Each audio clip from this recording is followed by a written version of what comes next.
Hello and welcome to today's video. We're going to go over T1, fourth seed in the LCK. They found a way to get to the event. No big surprise, really. I picked T1 to win 3-2. I did think they'd beat D+. They didn't, but figured they'd beat KT. I know there were some folks that thought that it was possibly that T1 could choke this away. That's not a thing against KT because KT do choke harder and even less opportunities. So that is a thing.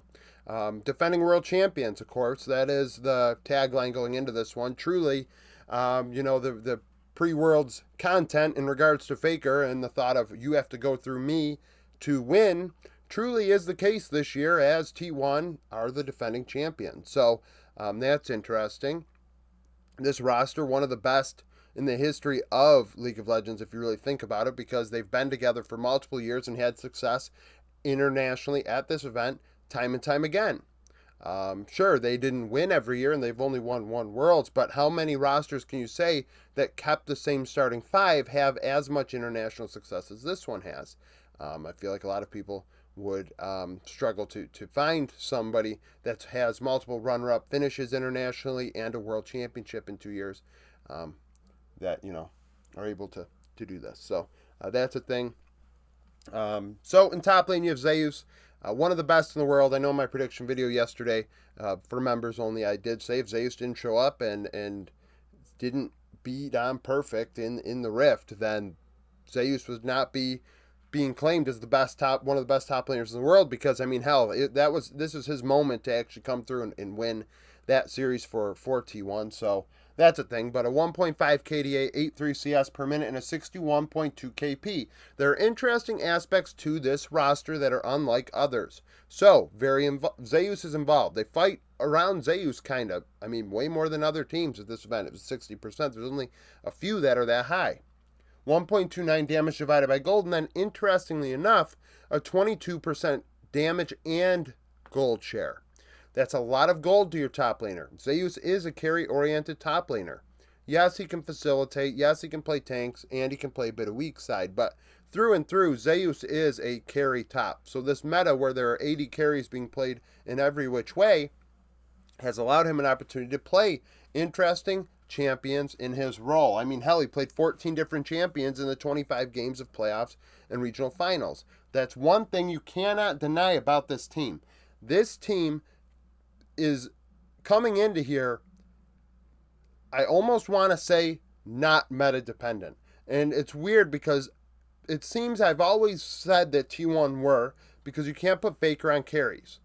But what they've determined is we're just going to put Zeus on carries on instead. And each player going into this has played 9 champions in the last 25 games. That's quite a few. And yeah, you can say, well, they played 25 games, that's why. And it's like, but it's everybody. Every team, I feel like, has a player that, they kind of just played what they were comfortable with. Maybe they had an opportunity to play, what were best in slot, and things like that, and didn't have to really divert out of the meta.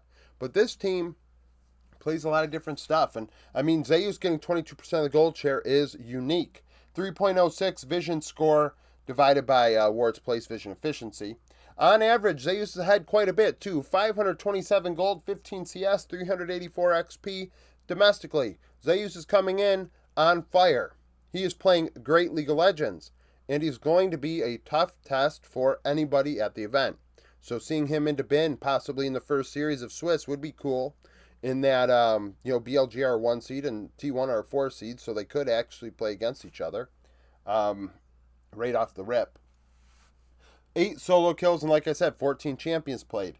Internationally, he's 69-30. 2.3 KDA, 8.1 CS per minute, 56 KP, 1.31 damage divided by gold. Worlds 2023, first place 2022, second place. Jungler's Owner. If I had to say the worst player on the team would probably be Owner, but Owner is still a top 10 player in his role easily.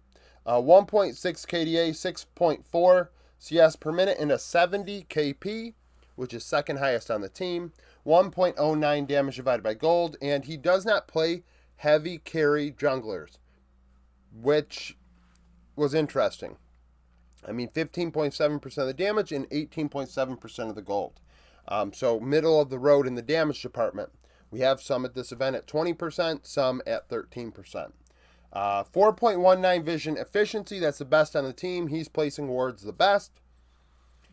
And is ahead of his opponents quite a bit. 128 gold, 12 CS, 355 XP. That's quite a bit ahead. So there is one thing to notice about this team, that the top side of the Rift is playing they're getting their resources in the early game. And if you spot players that are as talented mechanically as these ones, you're going to struggle. There's going to be issues. And teams are going to have to monitor that going into this event. 355 XP ahead, 9 champions, 25 games. Internationally, owner is 79 and 34. 2.9 KDA, 5.9 CS per minute, 70 KP. 0.93 damage divided by gold. Goes to show you, more of a facilitator over his career. Doesn't deal as much damage as he receives in gold. 2023 first, 2022 second, and 2021 semifinals. Faker, the GOAT, right, in mid lane, mind controlling the team. If his wrists can hold up, if his arms can hold up at this event, there's a good chance that they're going to go deep in this one. So precedent says that they will. A lot of people doubting this team going into this event, and I think a lot of it comes from the hatred towards, the unhinged part of their fan base. I could see why people may have an issue with the unhinged part of T1's fan base, for sure. Now, with that in mind, I wouldn't hold that against the players and wish poor things on these players due to what I feel about, a group of people. But,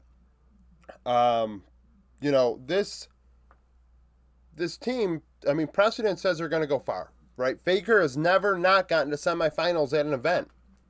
At Worlds. MSI maybe. Well, it's probably a reach too.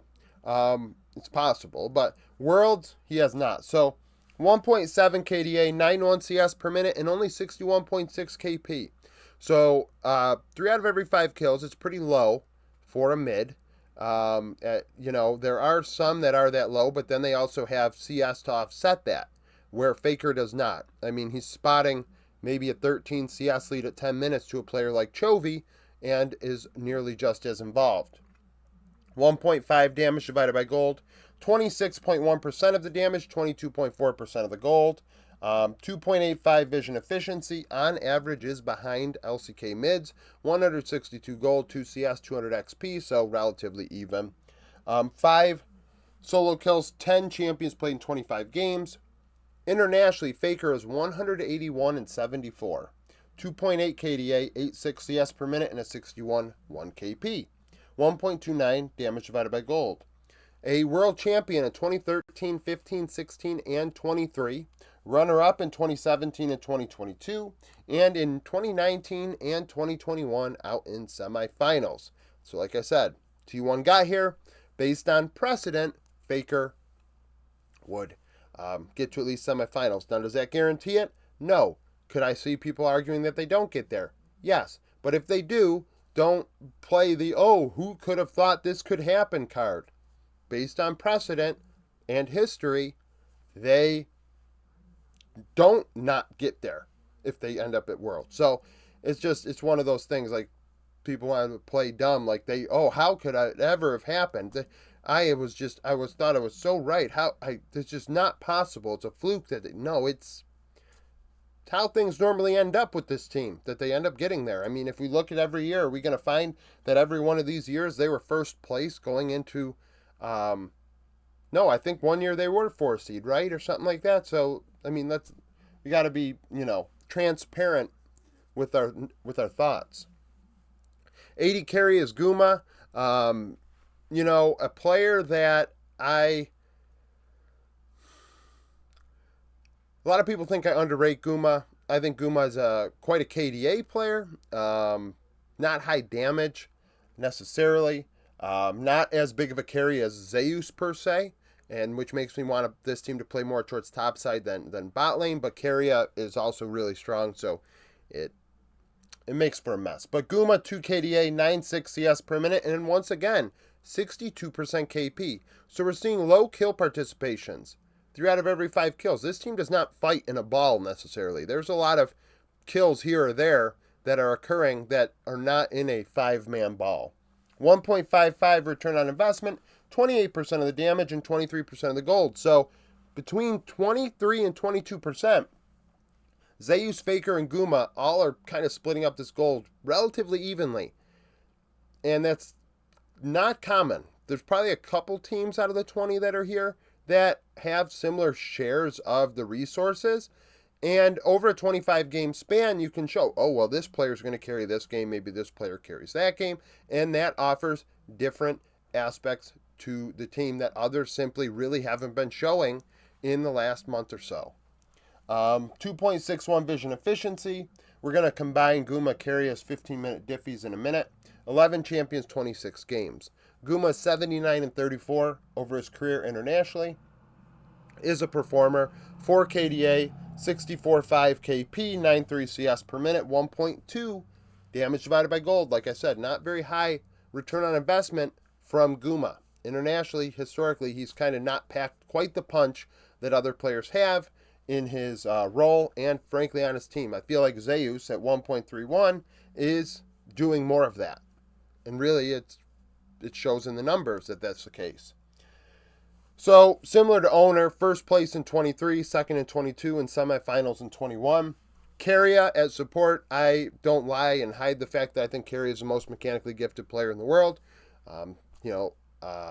Best player in the world if I look at it that way, which does upset some people because sometimes he plays poorly, and I kind of just say, yeah, well, the guy can play pretty much any champion, and I'm pretty satisfied with that.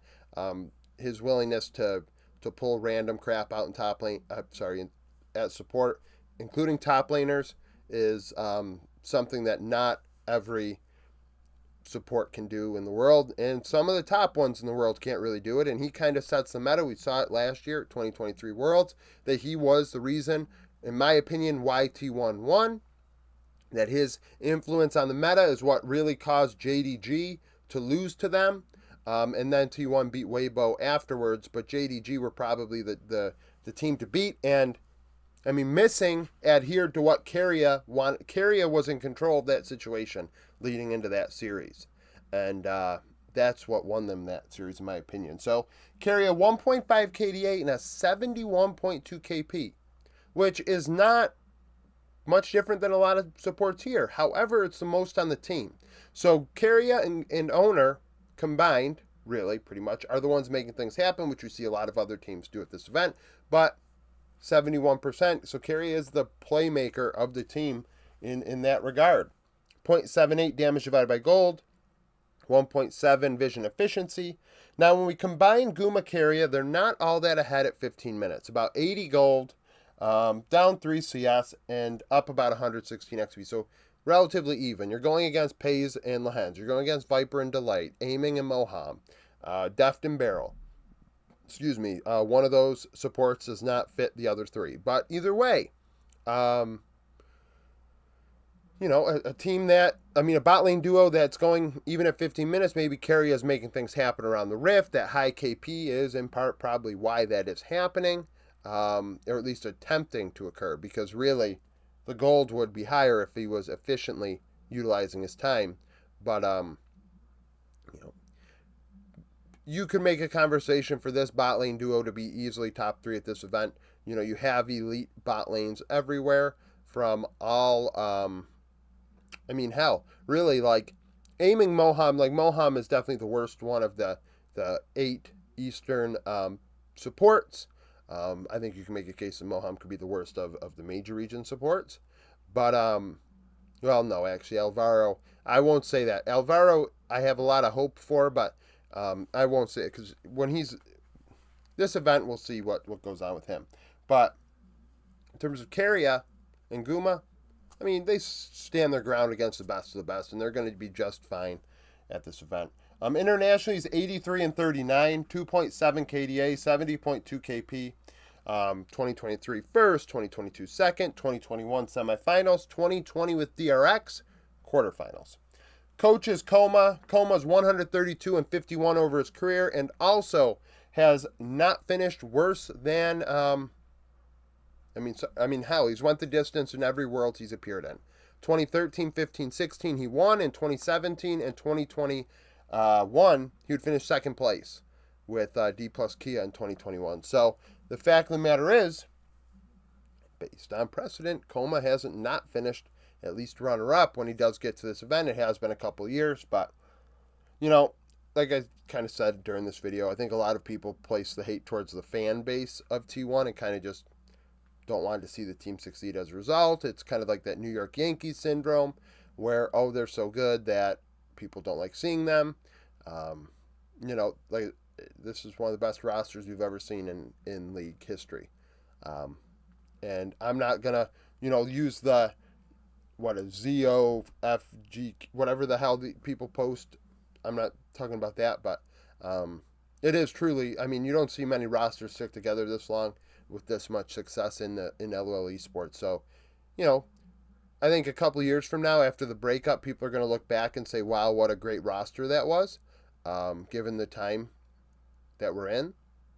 But, you know, for now, you know, a lot of hate towards them, so that's a thing. Nevertheless, thank you for watching. If you liked the video, like it, subscribe to the channel for daily League of Legends content. Follow me on Twitter, join the Discord, become a YouTube supporter, and hope to see you again tomorrow.